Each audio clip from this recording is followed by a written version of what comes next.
and I live in Santa Fe, New Mexico. I teach restorative yoga, and I have invited two really amazing women today, Hazel Sebron Archie, who is one of the moderators in our restorative and sustainable yoga group.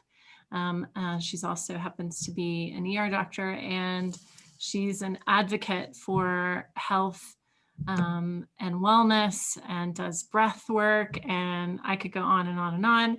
And also, if you ever get a chance to listen to her speak on the inequities historically on medical and the Black yoga community and the Black community in general, it was one of the most powerful talks I've listened to in a long time, and has had a memorable effect on me, Hazel. So your work is very important in this world. So I'm so glad you're here. Thank you. Thanks for inviting me. You're welcome. And Hazel has included her friend Desiree, who's now my friend, and we had a really lovely conversation. And you have a pharmacy slash old-fashioned, I guess, soda shop. Is that it's the coolest thing. I want to go. In Houston, Texas. Fountain pharmacy. I think that's what they used to call them, soda fountain pharmacies. Yeah. Yeah. And as a part of the Houston yoga community as well. So I'm really happy that you're here, and welcome you both. And we've got a few other folks that are here, and we'll give you a little bit of a menu, and then kind of have an opportunity to kind of go back and forth between just kind of looking at a snapshot of what this day really means, Martin Luther King Day, and in addition to kind of how it fits in the piece of the puzzle of really restorative and sustainable yoga, and kind of why we're here. So I'm really happy you're here. So that said, I just, Nalia, is that how I say your name? You'll have to unmute yourself for clarification. Swear to God, I'm gonna get just a sign, unmute. All right, it's usually not muted right away. It's Nala. Nala, okay, that's a beautiful name. And where are you Zooming from? We just moved to Mississippi. Oh, wow, okay, cool. Yeah, thank you. Yeah, I'm glad you're here. I'm glad thanks for inviting me. You're welcome. And we have Terry, who's also a moderator, and then Kathy. I think you're by your window. I think you're still in Florida. Yeah. Yes. Okay.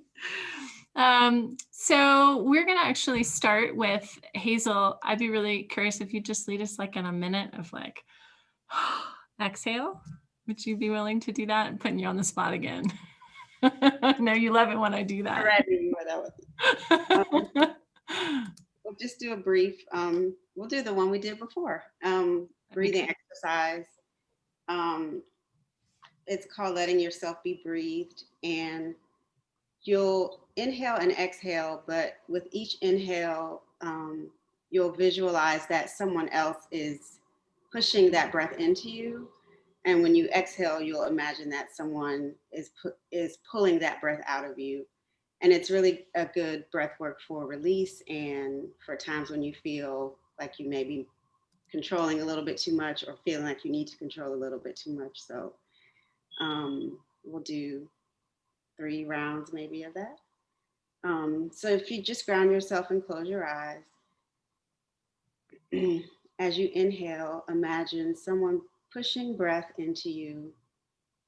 You have no effort. And as you exhale, imagine a larger force pulling that same breath out of you. Inhale and exhale. Inhale and exhale. Last time, inhale and exhale.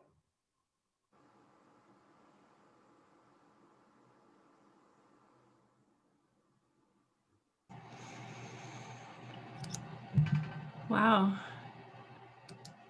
Have any of you ever done breathing quite that way before? No. Yeah.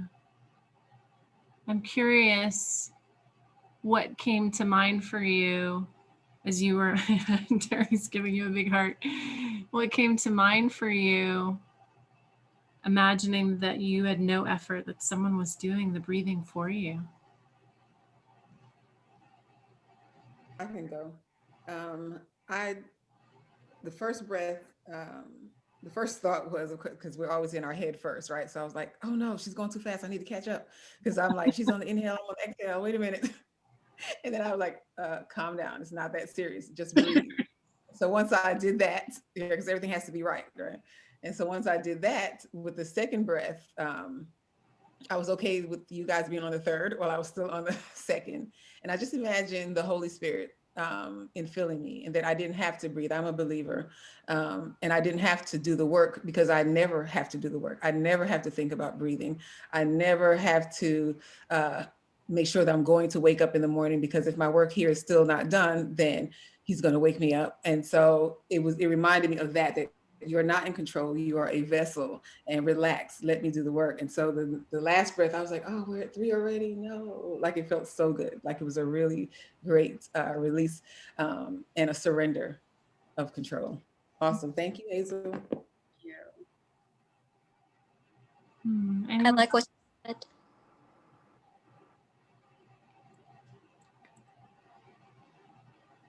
Go ahead, Nadia. I'm sorry, I'm still new at this Zoom thing. I was just complimenting. I like what she said. I was resonating. I too was a little bit in my head. Still on the second when they ended the third one. I'm like, I'm not done yet. But it was really peaceful to be like, it's okay, go at your own pace and just just feel it. And then it just shifted from force versus flow. Mm. So it was I flipped the switch, let's call it that. Right. I was instantly calmed. Mm. Yeah. Second breath, I settled right down. Thank What you, a- Hazel. What a beautiful image and really way to begin, because my hope has been that these kinds of gatherings are really a corporate gathering, and it's almost that image of you stand on my shoulders, I'll stand on your shoulders, and that's how we rise, and it has to happen together. It's not a singularity. So that just feels just resonates so well with me. So thank you so much, Hazel. I'm going to share my screen. Here we go. Maybe push the right button. All right. And one more finding here. Way too much open on my screen. All right. So Martin Luther King. I think we'll just start with listening to the beginning of this. Many of you are aware that he was the recipient of the Nobel Peace Prize in 1964. And this is the beginning. I'm going to move this out of the way. The beginning of his speech. Mr. John, Mr. Scow, and to all of the members of the Nobel Committee, ladies and gentlemen. It is impossible to begin this lecture without again expressing my deep appreciation to the Nobel Committee of the Norwegian Parliament for bestowing upon me and the civil rights movement in the United States such a great honor.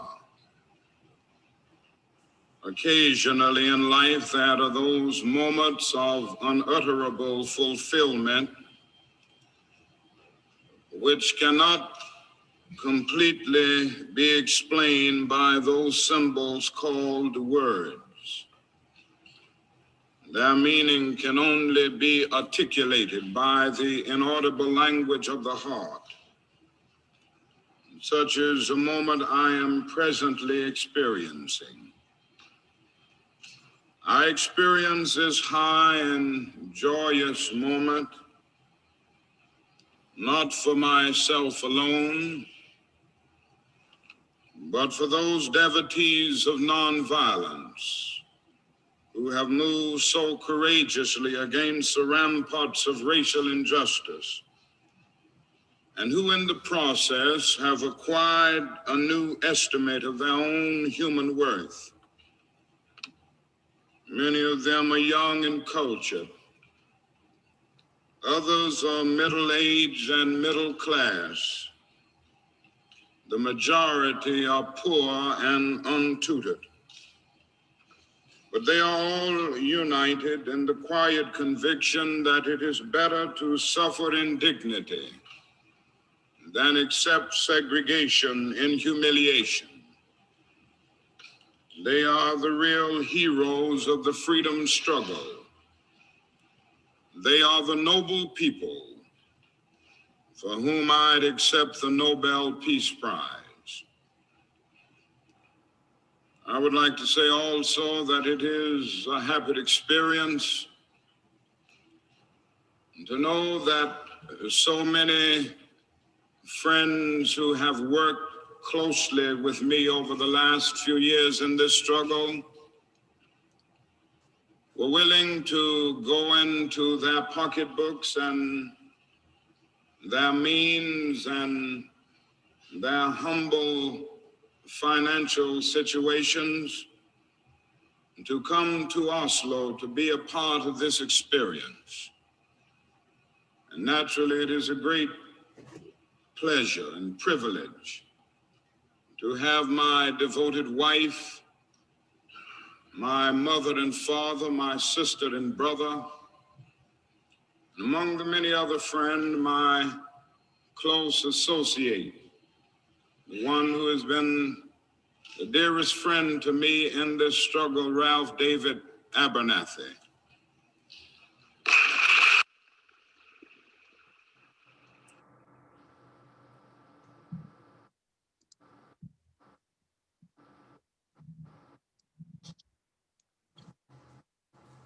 So just pausing a moment and maybe even closing your eyes just to still hear the resonance and the measured pace of his voice. And how every single word mattered. There wasn't a frivolous word. We only listened to 5 minutes of what is an hour-long speech that he gave. And there is a photograph of he and Coretta. And I don't know, it's not clear to me if this was there in Oslo, or I believe it's in the United States. You look at the exit sign in the back. So it's probably before they traveled there to receive it, and shortly after they heard about the Nobel Peace Prize. So take just a moment, kind of soak in the expressions, because if you have seen, like I have, many photographs of Martin Luther King, they're all quite serious, aren't they? And the expression on his face is almost priceless.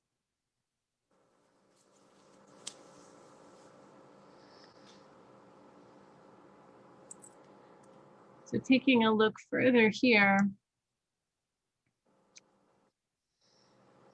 this is going to be a new memorial by Hank Willis Thomas in the fall of 2022 in Boston.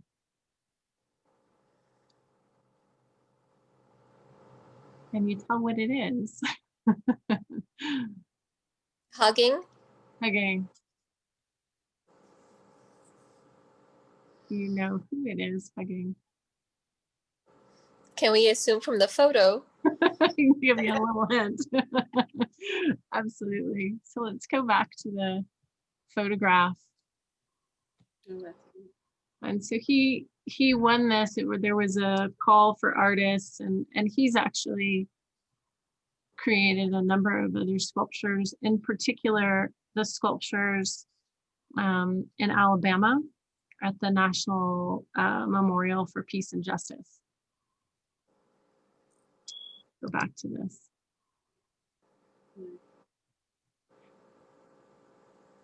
Having is really fascinating, and I was looking for more. I only found bits and pieces of interviews with him about why he chose only the arms, and of course the biggest significance is just wanting to the focus, and the title is called The Embrace, and just wanting to continue to focus on the aspect and the element of justice in terms of love and nonviolence. But I would love to hear his thoughts on why he's dismembered. You know, anyone else would have put the whole body, would have put the two figures together, and why just the hands? The first thing that came to mind, Melissa, is the biggest chakra. Mm. And even though some people may not know that part of yoga or even the word yoga at all, everybody knows the biggest sensation we get from our body is when we hug someone. Yeah. Yeah. I guess a child can tell us that.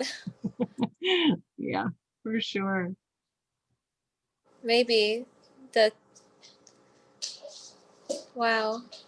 So this is another memorial that he created in Alabama, the National Memorial for Peace and Justice. There's another photograph of this, which is incredibly striking, and I've got all the links for you all. I would take some time on their website if you get an opportunity to look at all the different sculptures and statues, but there's actually an image of this one from the back side where you just see their hands up, and it's enough to give you chills, really.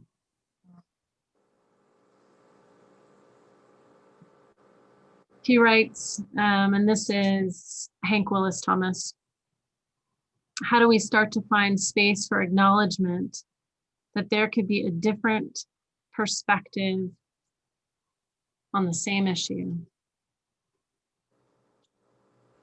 And so if you can do one of two things, we're going to transition just a little bit. He also has a living piece. So in other words, it's when I say living art installation, it means he travels with this. And this is just one person who travels with the Truth Booth. This is what this is called. And it's a big blow up. And I'm going to show you just a little bit of a video clip here of what he does with the Truth Booth. And we'll do a little exercise with it. I'm just going to take it full screen. My name is Will Sylvester, and I am an artist with the Cause Collective. And we're here today in Millennium Park with the In Search of the Truth Booth. It's inflatable public art sculpture that we ask people to walk inside and sit down and give us 2 minutes of any truth that they have, starting with the statement, the truth is. So I'm going to ask you all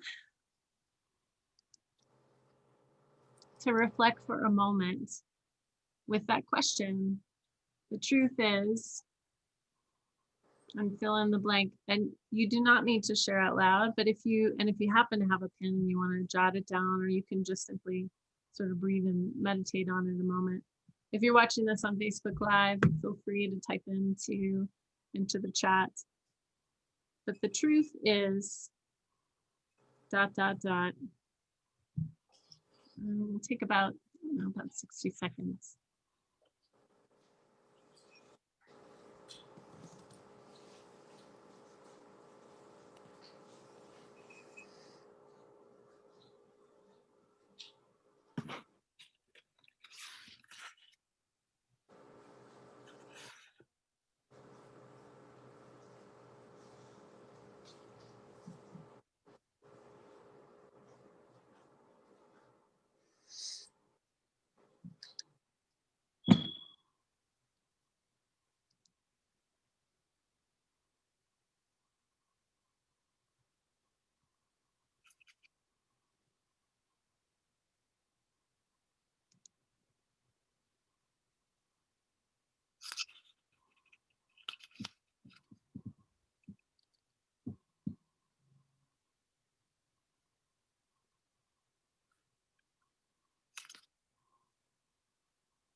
Take just a few more seconds, and then if anyone would like to share, of course, this would be your truth.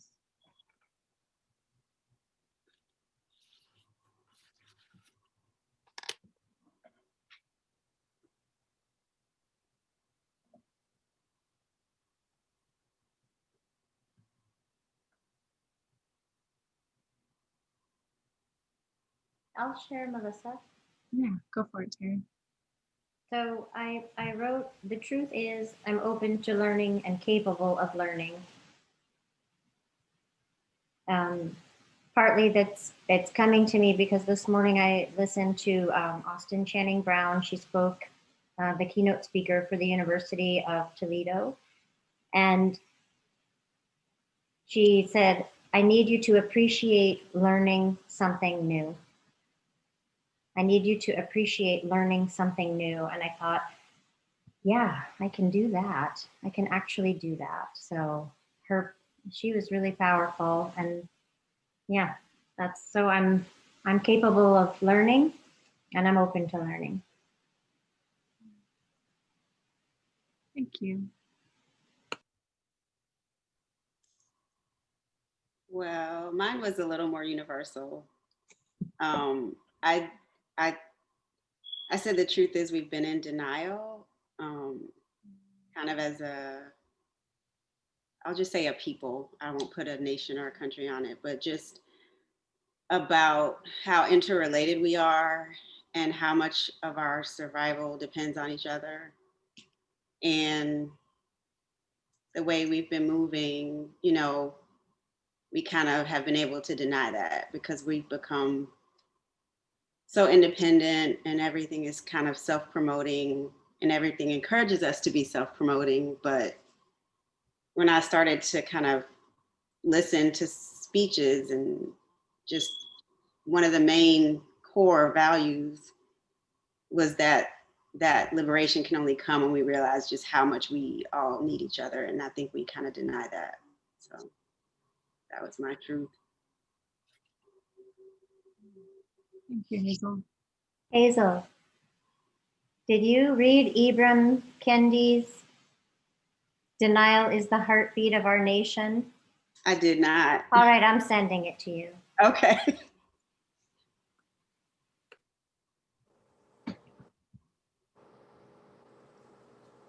You don't have to have it pulled up, do you? You put it in the group. Yeah, go for it.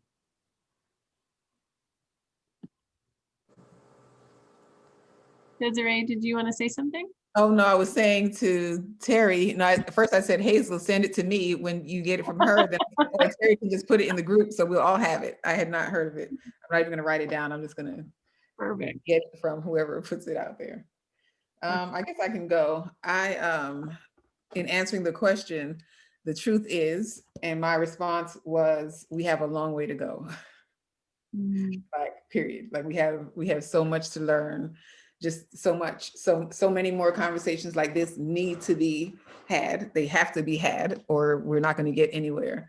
And there's so much that we need, we need to learn. I know that listening to it, of course, you hear with your own experiences. And so my experience is not, what I'm hearing is not going to be what you're hearing, Melissa, or even what Hazel's going to hear, because we have, just because we're the same race doesn't mean we have the same experiences. We understand a lot of the same experiences, but we each had to walk our own path. And so there's a lot more conversation needs to be had around what he said. And what resonated with me, or what stuck in my head in listening to this speech, was where he talked about the devotees to peace that are just coming into understanding their self-worth. This is an emotional one. I may have to come back to this one, but I think that's a big thing in our community is, when you've been told you're nothing for 400 years, what do you think about yourself? And so there's a lot of work that needs to be done within the community, a lot of work, and we can't do it by ourselves. There's a lot of work that needs to come from outside of our community too.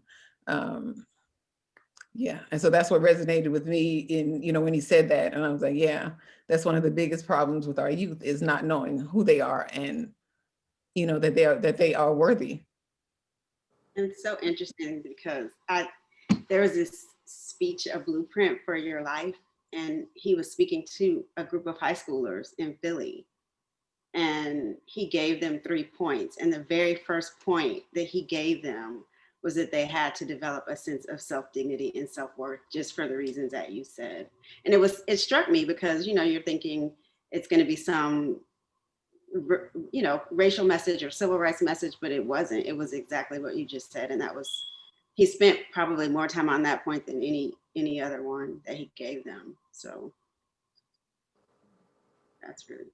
Yeah, it's kind of hard to be productive in the world when you don't think you even matter. Right? If you look in the mirror and you don't like, and you hate what you see because the world hates what they see when they see you, what is the motivation to do well? What is the motivation to love yourself? Where's the love that you're going to pour to other people going to come from if you're empty? Where's it going to come from? And so you really can't look at the people whose necks are being stepped on to be the ones to, have all the answers, or to just even to know what the next step is. Like, how do you even, how do you even know?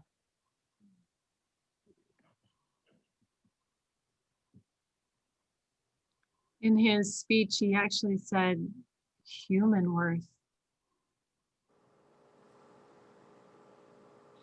I think it's a bigger problem than we realize. I mean, even in some of the oppressive ways that people express themselves, it really comes from a lack of self-worth, of not knowing who you really are. And so you latch onto this idea of oppression and superiority, but really it's out of a place of insecurity and not realizing that, you really don't need it. Doesn't take all that. You don't really need to do that, but you don't even know who you are outside of that construct. So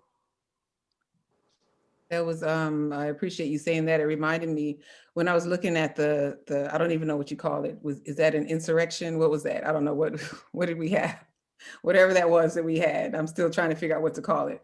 But when the camera got close to some of the faces of the people that were there, all I could see, of course, I saw a sea of white faces, and I saw some Black faces out there too. But in the sea of white faces that I saw, like when I saw them, I just didn't see individual people. I saw pain, I saw hurt, even beyond the anger, like not just the anger, like beyond that, all I could see was pain. And I mentioned that in a conversation. I don't know how well it was received, because I think there was a lot of anger in the room too, and people who are hurt also, who just said, well, that's not important, but these are human beings too, even though they acted very savagely that day. These are human beings too. And what would cause a human being to do that? Where's that anger coming from? And it comes from your own understanding of who you are individually. All I could see was fear, like fear. I was just gonna say that. It was like at the root of anger, at the root of destruction, and all of that is fear that their perceived equality is being disrupted. Yes. Yeah. And that's it. That's all I could see. Well, this is a bit of a transition here, and Melia, I'll just acknowledge I got your message. Thank you. And I want to encourage you to reach out later, and we'll chat. I'm going to share my screen again. Hazel, I can still hear your beeping. How many months? Oh my God.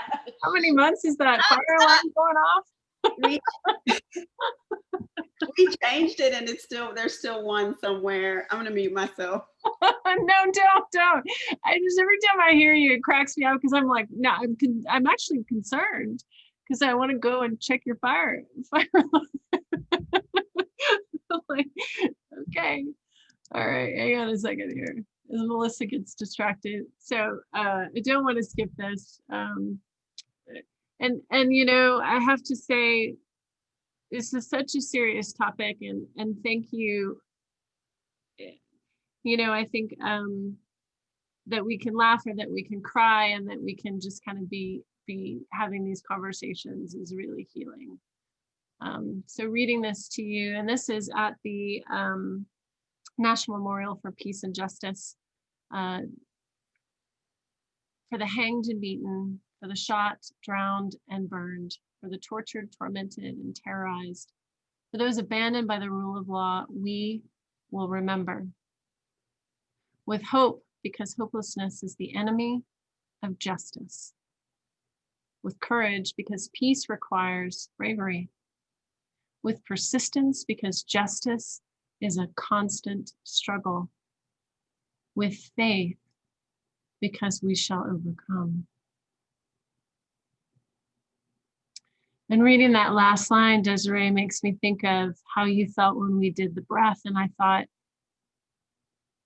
you've the gift of faith. And not everyone has that foundation.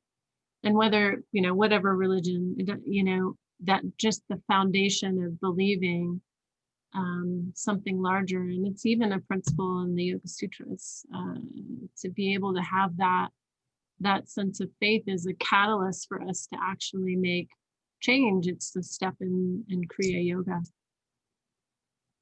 And I think that statement right there, the with faith because we shall overcome, is one of the most hopeful things that I have decided that I am going to focus on as we move into this week, a sense of hopefulness.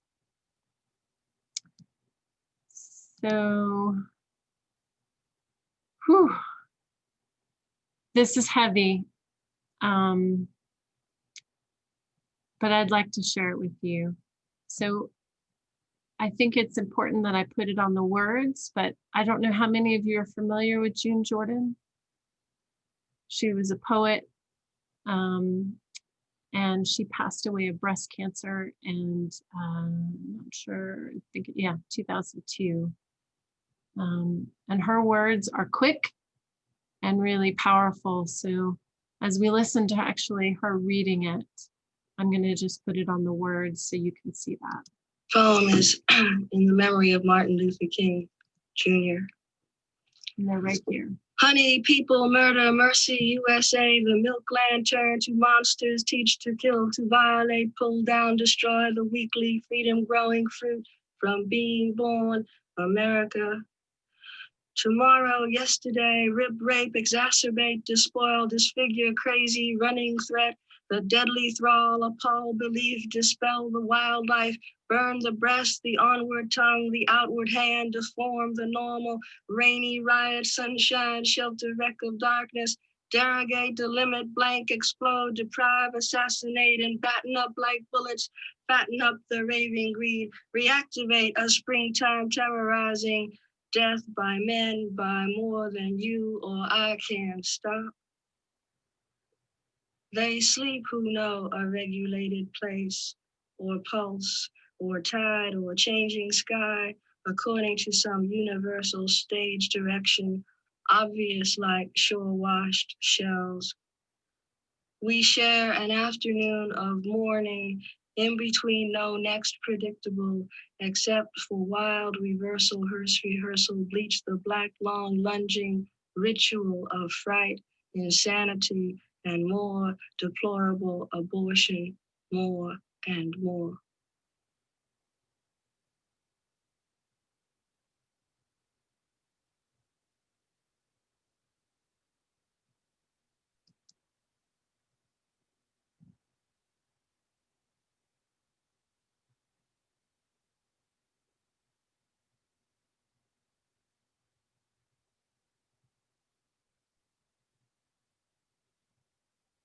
One of the things that Desiree mentioned earlier about self-worth, human worth, made me think of a quote that Audre Lorde, if you're familiar with her, has just kind of been requoted and quoted and quoted. Caring for myself is not self-indulgence. It is self-preservation. And that is an act of political warfare.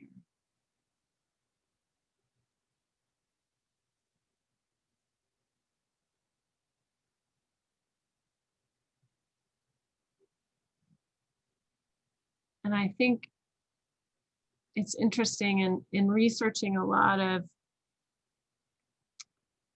integration into, there's some that will say that social justice doesn't belong in yoga. And I would politely disagree that it's not social justice so much as it just is justice. And it does belong, because if not for exactly what Andre Lord says, if we are not caring for ourselves, who is caring for us? And then yoga is a community collective in which we care for one another.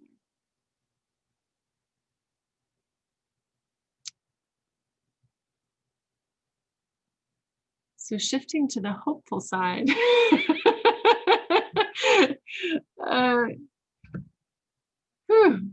there is, I didn't hold back, did I?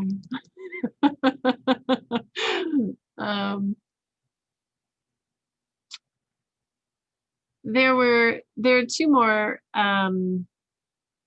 artists that I wanted, or things I wanted to share. And I'm not sure what happened to that. Hang on a second. Yeah, I don't know where it went. Hang on. I'll pull it up in just a moment. How many of you are familiar with Charles White? Anyone? He was an artist in Chicago, and he actually had a friendship with a photographer named Gordon Parks. And that was the link that I was going to pull up with Gordon Parks, but I'll find it and send it to you guys since I don't have it up. To what you were talking about earlier, Desiree, some of you might be familiar with, there's a study they did, and they continue to repeat this, where they have a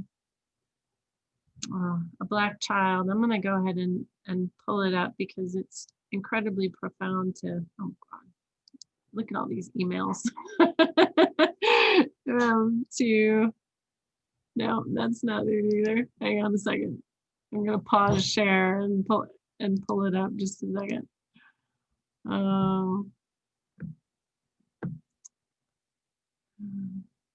Terry says she had to go. All right, there we go.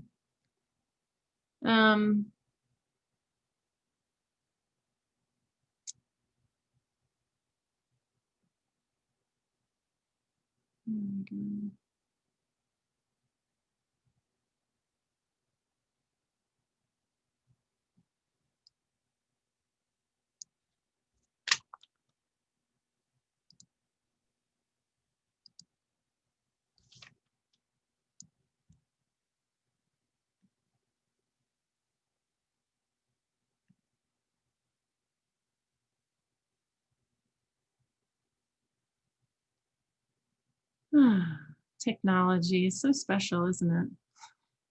You know, Melissa, it's in your link in that email you sent. Yeah, it might be. Photographs. Yeah. I don't know if that helps you or not. No, I think I just closed it early. So here it is. And so Gordon Parks in the 1930s was a waiter in Kansas, and he happened to see some photographs of the Great Depression by a famous female photographer, and said, I can do that. So he saved his money and bought a camera, and he was untrained, and he became actually the first Black staff photographer for Time magazine. And he took some of the most iconic photographs in the 1940s and 50s This is one of them. It was an experiment that was done on Black children, and they were to point to which doll had more worth, and inevitably they would choose the white doll because that's what they were taught because of segregation. His work was incredibly profound and wove in and out. And if you think of all of these influencers that really rose to the top, he was one of them. He was invited to be a part of or to take pictures inside of gangs and to give perspective. He took photographs of so much documentation of just this time period of what life was like, predominantly in Chicago area. He even took photographs of Hollywood movie stars, and there he is, his self-portrait. So he actually was in and amongst this cohort of Charlie White, and I would love to play this little excerpt for you. Let's hit play. Maybe. If it's gonna let me. Maybe this one will work. No, that's not the one I want to play. There's a really fabulous one. Oh, technology, come on.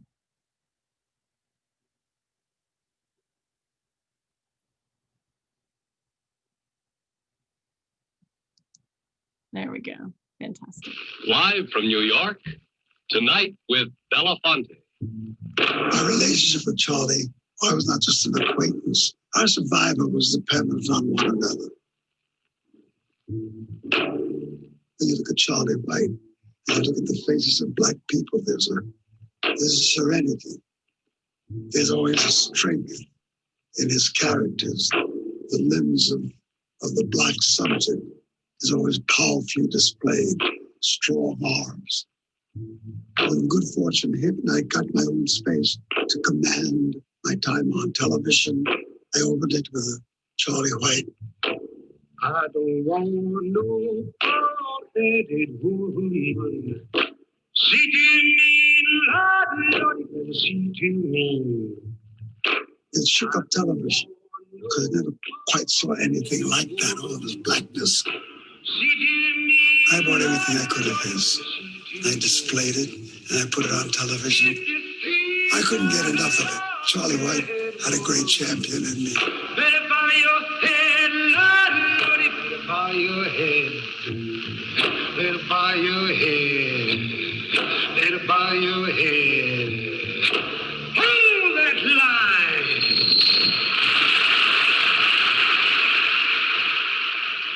Ah, dear Charles, what are you doing now? And wherever you are, heaven or hell, make a space for me.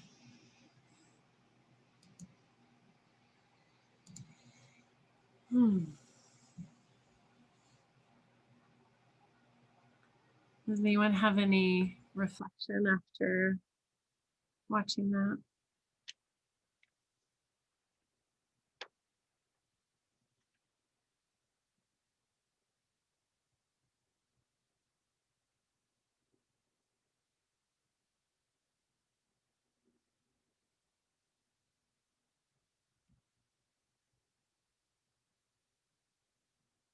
In reflecting and deciding on what artists that I wanted to kind of share with you, it's because I'm so moved by what artists can do and how they can emotionally draw you in, where oftentimes, just like Martin Luther said in the beginning of his Nobel Prize speech, words just simply aren't adequate to express sometimes. And the power of the visual and the power of these mediums, whether it's a new statue, um, a new memorial, another piece of work, poetry. I think it can be incredibly moving and enable us to understand and see glimpses of where we were and how we want to go forward. Hazel, what were you going to say? I was just thinking just how much of the body of art was just influenced by what was happening politically. Music and artists. I mean, there was not a distinct line between the two. Artists felt very free to discuss politics and vice versa. Unlike now, where there seems to be some rule that because you're an artist or an entertainer, you're not supposed to sway into other things, which makes no sense. But then also how certain artists were a bridge to understanding, like appreciating their art drew a lot of people into places where they may not have normally gone. So Harry Belafonte and Nina Simone, and people were drawn to their art where they weren't necessarily drawn to the community, but the art maybe opened them up in a way that maybe made them more,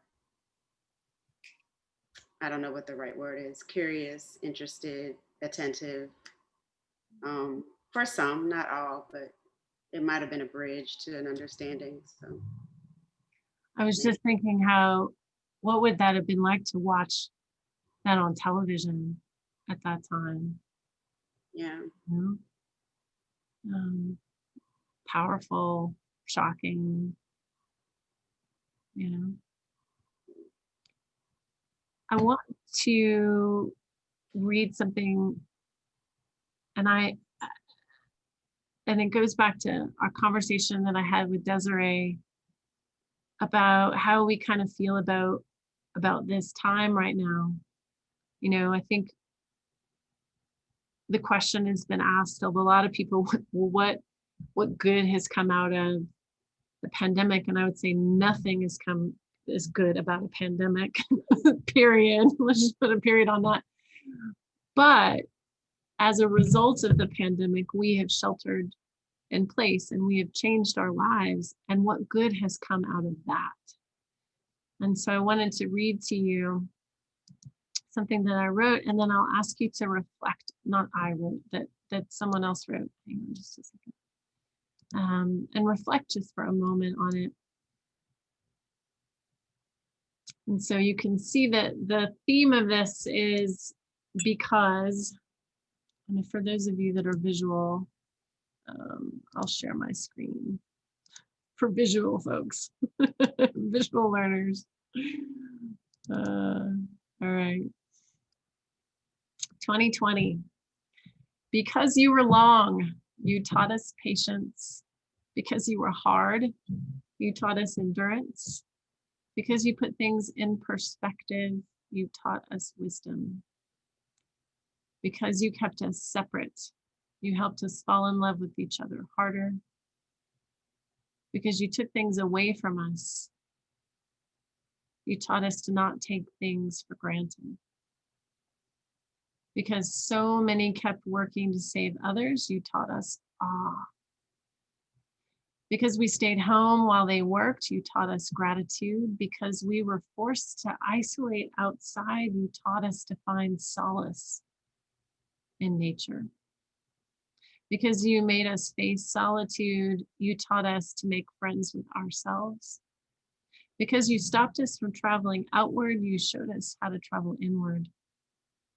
Because drive-by birthdays and weddings still happened, you taught us that nothing can stop us from celebrating. Because we're still kicking, you taught us resilience. Because you made us look in the eyes of death. You made us value life.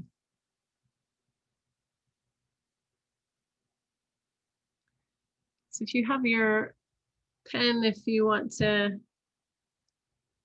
fill in the blank, because you taught me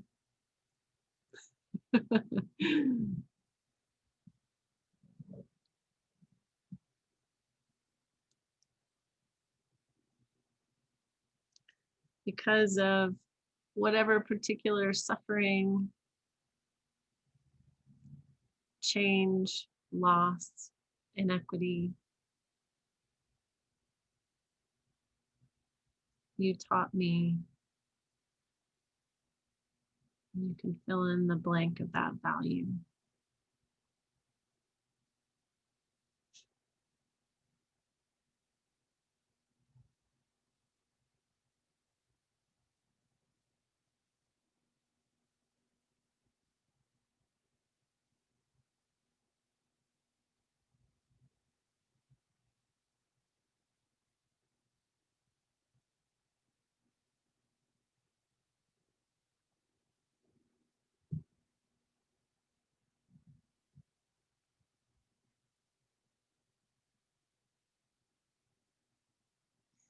And I know we're straight up right at 4 o'clock. So for those of you who have other commitments and you're watching us Facebook Live, thank you. We're going to hang in here for a couple more minutes, or I am anyway. I'd love for you all to share, if you're willing, what you filled in or what you wrote or reflected on.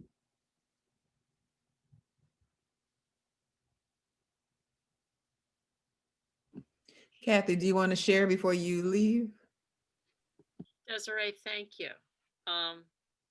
Yes, I have to say I loved this platform and everything about it today. Thank you, Melissa, Hazel. Because I grew quiet, I found myself. And that was, yeah.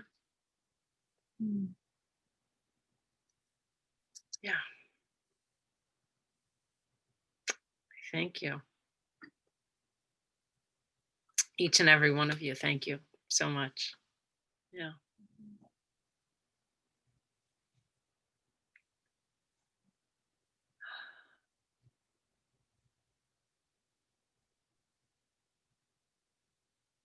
I'll listen to one more before I have to scoot.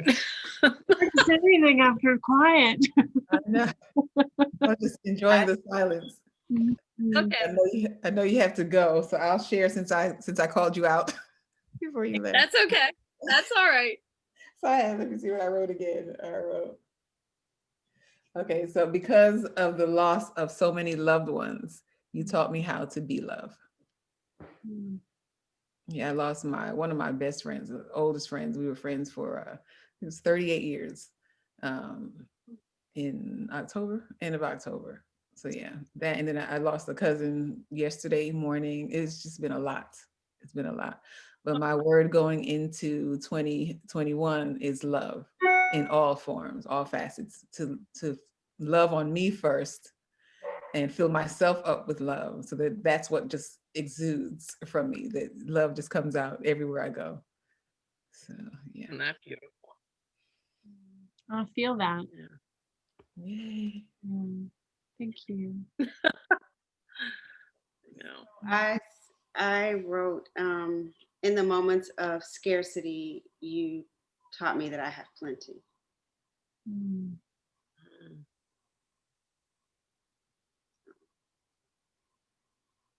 There were some, mostly scarcity around medical stuff, right? But it also prompted me to kind of take stock of other things that I was lamenting not having and realizing that.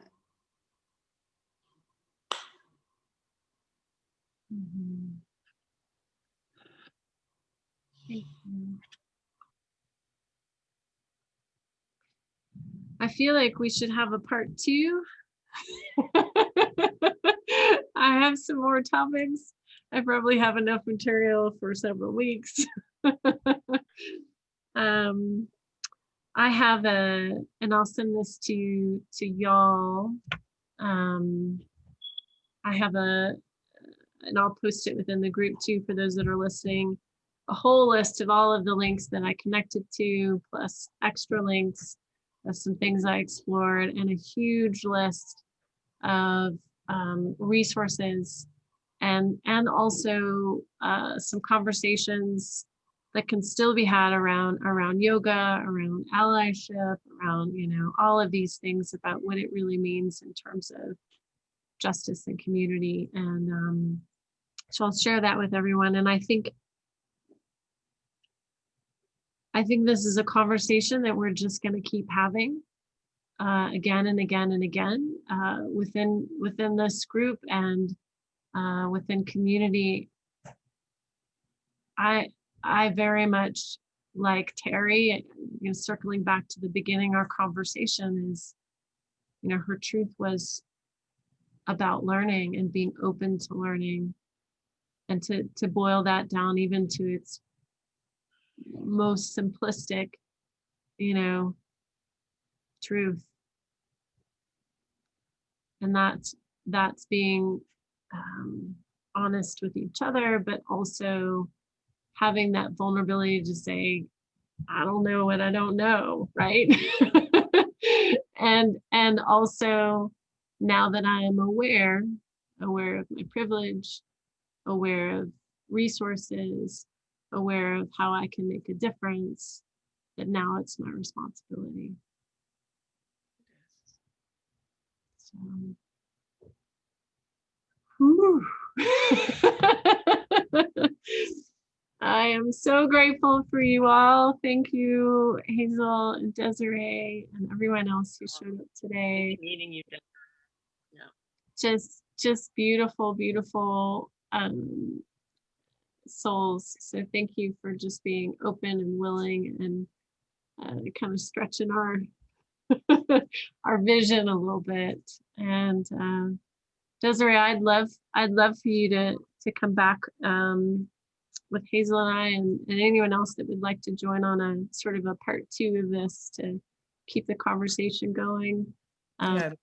And we'll figure out when that is. So for those that are listening, we're gonna close the recording here, but I'll encourage you can go back within the group itself and click more and videos. There's all the videos. There's a conversation I had with Hazel. There's a conversation I had with Naya and Z of the yoga education breathwork outreach. That's a mouthful. In addition to that, in the links that I have, there's a fantastic article that Naya wrote on what yoga studios can do specifically in terms of elevating the Black community within your studio, how to be more authentic. And the article is excellent, and I think everyone should read it. Student, studio, whoever you are, because it's excellent. And so we have lots of other conversations. They're not all about social justice. We've got some really other lighter topics, but also important, right? It's the more we know, the more we know, and can continue to explore, how we feed and nurture ourselves as a community. So I hope that you all will check the list out. There's lots of good stuff coming up. So I'm going to say goodbye to Facebook.